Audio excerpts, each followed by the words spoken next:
eksistensi itu kalau dalam bahasanya sufistik ya, karena ini ada Pak Kiai, ini kebetulan ada Pak Kiai Ferdinand ini ya. Jadi eksistensi itu sebenarnya adalah satu hal yang masih ada dan terus dipertahankan. Jadi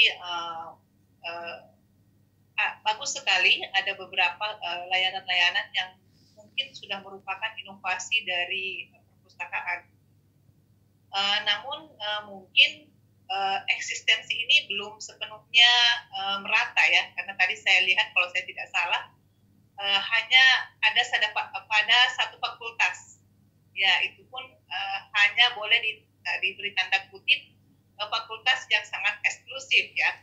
Bagaimana dengan fakultas yang non eksklusif, misalnya di Fakultas Sarja sendiri yang notabene pesertanya itu sangat banyak. Itu catatan yang pertama ya. Jadi kepinginnya kalau misalnya penelitian ini akan dikembangkan dengan dengan skop yang lebih luas, tentunya ini sangat menarik sekali karena ada beberapa aplikasi-aplikasi yang tadi di dalamnya itu sempat disebutkan, misalnya contoh ya yang sangat inovasi itu misalnya Golib ya. Nah, Golib ini apakah dalam penelitian ini sudah seeksistensi dengan dibandingkan apabila masa sebelum pandemi? Karena begini, yang saya pahami buku-buku kedokteran itu mahal, ya maksudnya dalam tanda kutip semuanya mahal ya. Apakah ada penjaminan misalnya kalau diantarkan dengan Golib gitu, apakah buku itu sampai kepada yang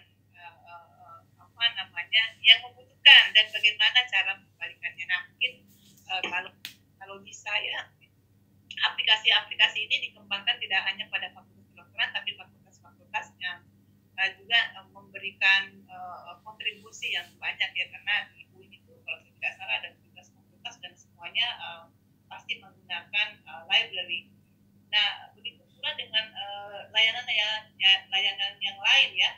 Sebenarnya kalau tadi saya membaca sekilas bahwa mungkin aplikasi ini hanya digunakan sedikit, ya tidak terlalu banyak, tapi tidak terlalu sering digunakan. Kenapa? Pertama karena saya sendiri mungkin ya sebagai pengguna perpus kurang sosialisasi. Ya, jadi mungkin yang tadi karena saya baru baca hari ini, oh ada Golib gitu ya, ada Golib gitu. Jadi saya baru tahu ternyata hari ini ada yang disebut dengan layanan buku melalui Gojek misalnya. Nah ini penting bagi mahasiswa. Kenapa? Karena selama masa pandemi ini mahasiswa yang membutuhkan bahan bacaan itu sangat terbatas karena di dalam beberapa website yang ada misalnya peminjaman buku itu selalu berbayar ya. Nah selalu berbayar. Nah inilah mungkin peran perpustakaan UIN khususnya untuk memfasilitasi siswa sebanyak ini dalam masa pandemi ini adalah akses. Ya akses. Jadi sebisa mungkin sifatnya itu simple, mudah tidak ribet ya. Kadang-kadang kalau saya atau kita mau mengakses satu buku atau misalnya satu bahan bacaan itu kadang-kadang kan banyak step ya. Nah itu mungkin bisa langkah-langkahnya itu dipersingkat ya, disederhanakan supaya kesederhanaan itu nanti bisa menimbulkan eksistensi yang lebih kuat gitu ya, yang lebih besar ya. Nah ini juga jadi pertanyaan besar ya, apakah layanan ini sudah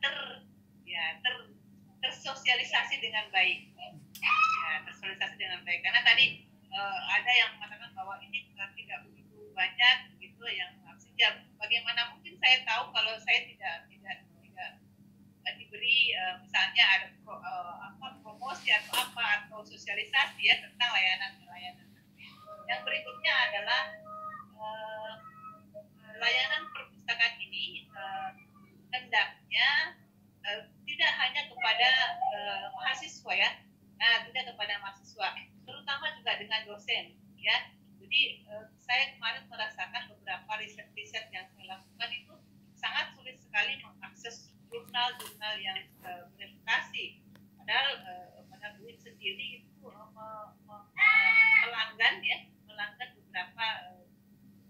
jurnal-jurnal yang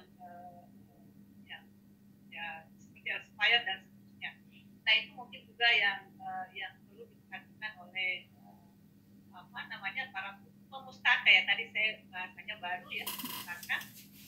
Jadi itu saja mungkin dari saya. Jadi mungkin kalau bisa dikembangkan lagi, misalnya seberapa sih eksistensi perpus itu tidak hanya pada fakultas kedokteran, tapi mungkin juga pada level yang universitas ya. Karena tadi tuh di kesimpulan dan bahasan itu selalu UIN, padahal di dalamnya hanya fakultas kedokteran saja ya. Mungkin bisa di skupnya bisa diperluas, instrumennya mungkin juga bisa dikembangkan lebih lanjut. Tapi saya kira bagus sekali ini ada aplikasi lewat Gojek ya. Tapi yang tadi juga ada beberapa aplikasi yang kita harus masih datang ke kampus gitu ya. Ya itu yang mungkin masih juga perlu diperhitungkan di masa pandemi. Saya kira itu masukan saya. Bagus sekali, mungkin hanya menyesuaikan nanti dengan template apakah akan masuk ke mana tulisan ini. Terima kasih Bu Dr.